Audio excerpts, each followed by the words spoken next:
श्रीराम. सर्व श्रोत्यांना प्रेमपूर्वक नमस्कार. श्रोते हो, आपण स्वामी विद्यानंद यांच्या भावार्थ रामायण संक्षिप्त या ग्रंथाच्या आधारे निर्माण झालेला मला भावलेले भावार्थ रामायण अर्थात आत्मपरायण हा ग्रंथ आपण पाहत आहोत. आज युद्धकांडातील अध्याय 61वा, रावणाने रामाचा ध्वज तोडला. ओम श्रीराम. श्रीरामांकरिता स्वर्गाहून इंद्र आपला सारथी मातलीला रथासह पाठवतो. मातली त्या रथाची भव्यता, दिव्यता व क्षमता यांचे यथासांग वर्णन करतो. तिथे मग हनुमंत, सुग्रीव, अंगद, बिभीषण हे श्रीरामांना त्या रथाचा स्वीकार करण्याची विनंती करतात. त्यानंतर श्रीराम प्रभू त्या रथाचा स्वीकार करतात व त्या रथावर आरूढ होतात. मग प्रचंड अशा युद्धाला तोंड फुटते.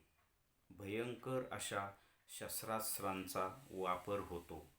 तिथे तो रावण श्रीरामांच्या रथाचा ध्वज तोडतो.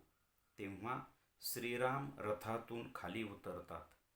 हे पाहून रावणाला खूप आनंद होतो व तो श्रीरामावर पुन्हा चालून जातो.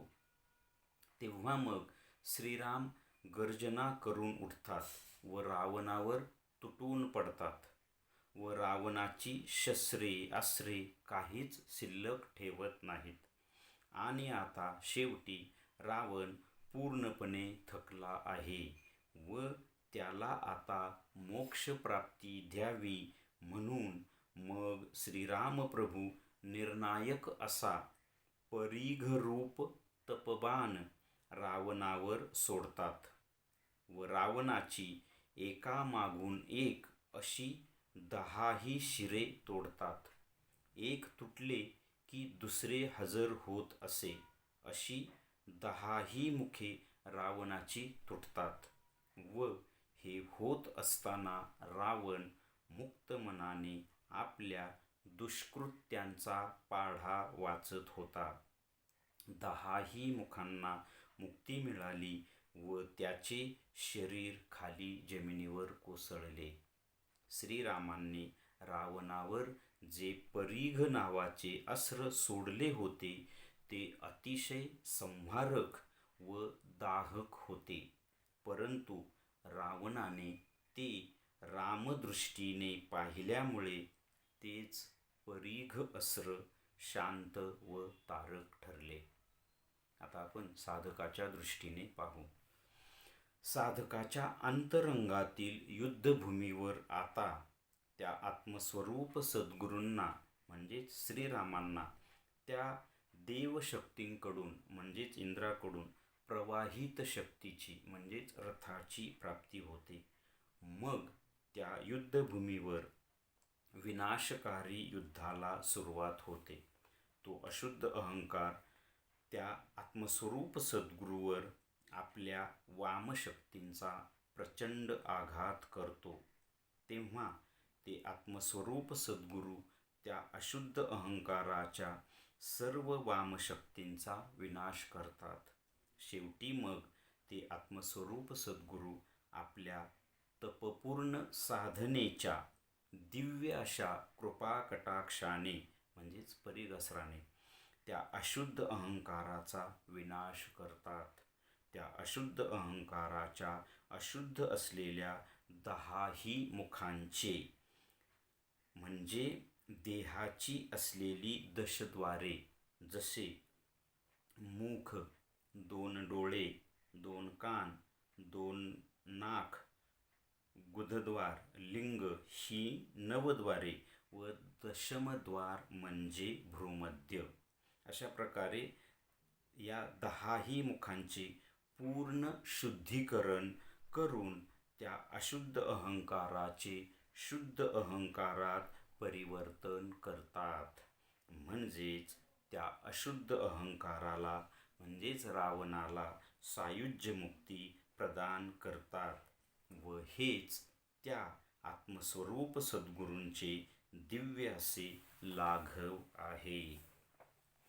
आता आपण याचं थोडक्यात सार पाहण्याचा प्रयत्न करूया. इथे कथेमध्ये आपण पाहिलं की राम आणि रावणाचं हे शेवटचं युद्ध आहे. इंद्राने मातलीला रथासहित पाठवलेले आहे. तो मातली त्या रथाची दिव्यता, भव्यता, क्षमता वगैरे सगळं सांगतो. नंतर ही सगळी वानर मंडळी श्रीरामांना आणि वरून आकाशातून सगळ्या देवता श्रीरामांना प्रार्थना करतात. श्रीराम त्या रथाचा स्वीकार करतात. हे पाहून रावणाला खूप राग येतो. रावण मग आणि श्रीरामाचं प्रचंड असं युद्ध सुरू होतं. सगळ्या प्रकारचा शस्त्रास्त्रांचा तिथे वापर केला जातो. त्यामध्ये श्रीरामांच्या रथाचा ध्वज तुटतो. श्रीराम खाली उतरतात. ते पाहून रावणाला खूप चीव येतो, आनंद होतो आणि रावण आपल्या सगळ्या मायावी सगळे प्रकार वापरतो. मात्र श्रीराम त्याचं सगळ्या त्या प्रकारांचा विनाश करतो आणि शेवटी श्रीराम आपल्या तपपूर्ण अशा परीघ अस्त्राचा वापर करतात आणि रावणाचं शिर तुटतं. तर एक शिर जाऊन तिथं दुसरं निर्माण होतं. अशी 10ही शिरे तुटतात. हे सगळं होत असताना रावण आपल्या स्वतःच्या स्वमुखाने आपल्या सगळ्या जन्मातला संपूर्ण पापाचा आढावा घेतो किंवा पापाचं स्वमुखाने वर्णन करतो. त्यामुळे तो आणखी शुद्ध होतो आणि अशा प्रकारे रावणाचं शरीर तिथं पडतं. रावणाला श्रीराम सायुज्य मुक्ती देतात. रावणाच्या अंतरंगातून त्याची आत्मज्योत बाहेर पडते आणि श्रीरामाच्या अंतरंगामध्ये शिरून श्रीरामाशी एकरूप होते. अशा प्रकारे रावणाला तिथे सायुज्य मुक्ती मिळते. आता हे साधकाच्या दृष्टीने जर आपण पाहिलं तर तिथे आत्मस्वरूप सद्गुरूंची हा अशुद्ध अहंकार काय प्रण करतोय की एकतर आत्मस्वरूप सद्गुरू राहतील किंवा मी राहील. आता हे तर होऊ शकत नाही, कारण ते चैतन्यमय आहे.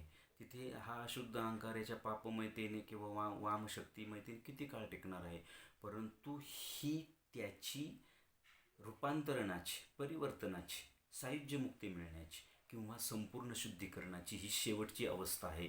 तो अशुद्ध अहंकार बेभान होऊन तो शेवटचा त्या अशुद्ध आत्मस्वरूप सद्गुरूंना संपवण्याचा प्रयत्न करतो.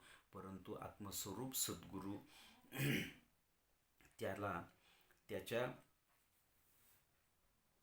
त्यांच्या स्वतःच्या तपपूर्ण अशा दिव्य कृपा कटाक्षांचा वापर करतात. आत्तापर्यंत आत्मस्वरूप सद्गुरूंनी साधकाच्या अंतरंगातील इतर मंडळींचं शुद्धीकरण करताना ज्या शक्ती वापरल्या त्याही पेक्षा दिव्य शक्तीचा इथे वापर करावा लागतो. कारण हा अशुद्ध अहंकार हा खूप बळकट, भयंकर आणि या सगळ्यांना आत्मघाताकडे नेणारा असतो आणि म्हणून ते त्यांच्या तपपूर्ततेच्या दिव्य कटाक्षाचा इथे वापर करतात. आणि इथे अशुद्ध अहंकार कशामार्फत आपण नीट लक्षात घेतलं पाहिजे की आपल्या ठिकाणचा जो अशुद्ध अहंकार आहे ना, तो कशामार्फत इथे जीवावर किंवा आत्म्यावर कब्जा मिळवण्याचा प्रयत्न करतोय. तर त्याची ही 10 मुखं आहेत. रावणाला दशमुख म्हटलेलं आहे. आपण एक मागच्या भागात पाहिलं की अशुद्ध अहंकार म्हणजे रावण आणि शुद्ध अहंकार म्हणजे दशरथ.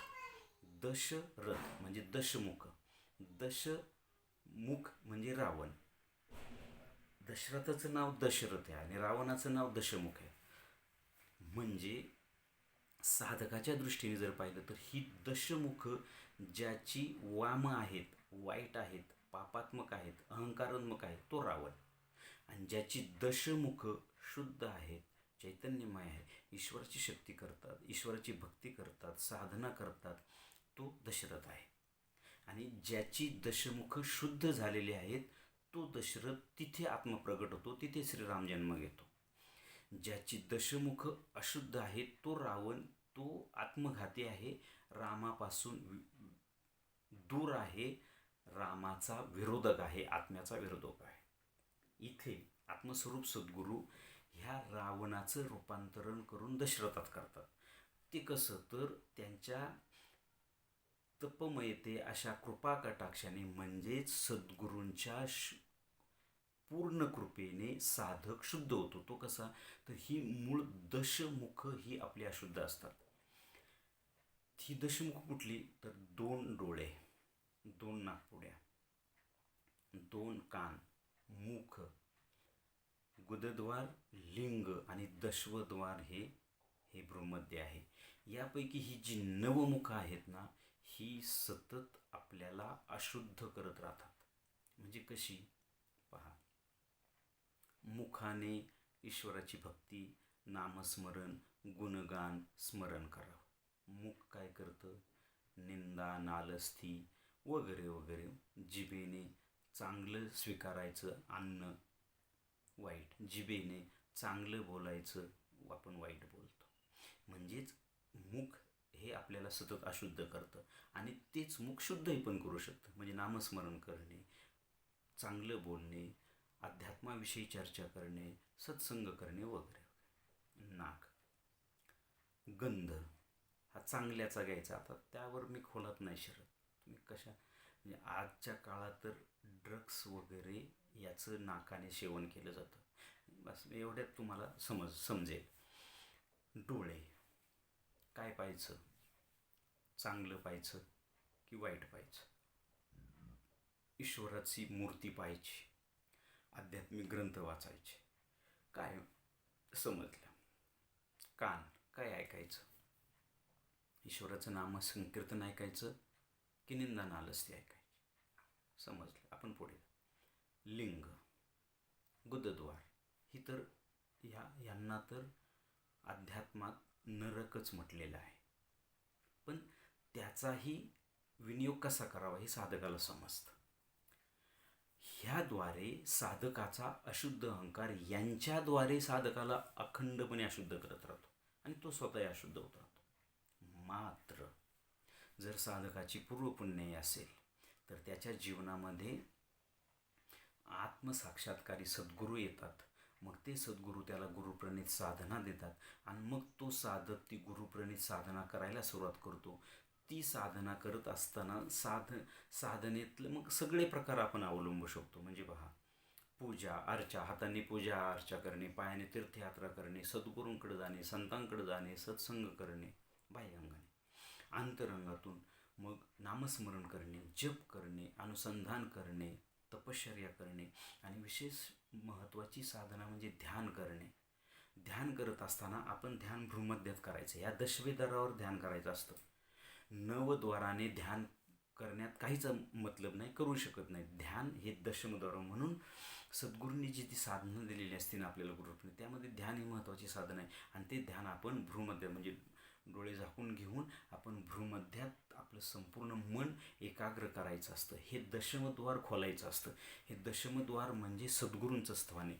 हे दशमद्वार जर आपण खोललो किंवा त्या दशमद्वारामधल्या सद्गुरूंशी जर आपण एकरूप झालो किंवा जवळ गेलो तर सद्गुरूंची आपल्याला शक्ती मिळायला सुरुवात होते आणि त्या शक्तीने आपली ही नवद्वारं शुद्ध व्हायला सुरुवात होतात. ही नवद्वारं, तोपर्यंत नवद्वारं शुद्ध होत नाही. मग आपण अखंड ध्यानात बसू शकत नाही. मग उरलेल्या वेळेत काय, अनुसंधान ह्या दशमद्वारावर ठेवायचं आणि मग डोळ्याने चांगलं पाहणे, चांगलं बोलणे, चांगलं वागणे, आपलं जीवनाचं संसारिक कर्मसुद्धा या दृष्टिकोनातून करणे. कारण कर्म केल्याशिवाय माणसाला राहताच येणार नाही. कर्म हे करावंच लागतं. भौतिक जीवन जगण्यासाठी कर्म, साधं खाणं पिणं हे सुद्धा कर्मच आहे ना. मग पैसा मिळवणे हेही कर्मच आहे, मिळवलाच पाहिजे. कारण जीवन जगण्यासाठी पैसा गरजेचाच असतो. आपल्यावर कौटुंबिक जबाबदाऱ्या असतात, त्यासाठी पैसा हा लागतोच. पण तो मिळवणीया धन उत्तम व्यवहारे उदास विचारे वेच करे, या पद्धतीने जीवन जगायचं आणि अनुसंधान भ्रूमध्यात ठेवायचं. म्हणजेच ह्या दशमद्वारांनी ही नवद्वारे शुद्ध करायची. इथे कथेमध्ये श्रीरामांनी रावणाची एक एक करून 10 मुखे तोडलीत. साधकाच्या दृष्टीने एक एक करून ही नवद्वारे शुद्ध करायची कुणी त्या दशमद्वाराने, आणि तेव्हा साधकाचा अशुद्ध अहंकार शुद्ध होतो आणि त्याला इथे सद्गुरूंशी एकरूपता मिळते. आणि मग सद्गुरू इथून जो पुढे ब्रह्मरंध्रापर्यंत टाळूपर्यंत जिथे सहस्रदल कमल आहे तिथे आपला आत्मा आहे, तोच राम, त्याची भेट मिळते, त्याची भेट होते.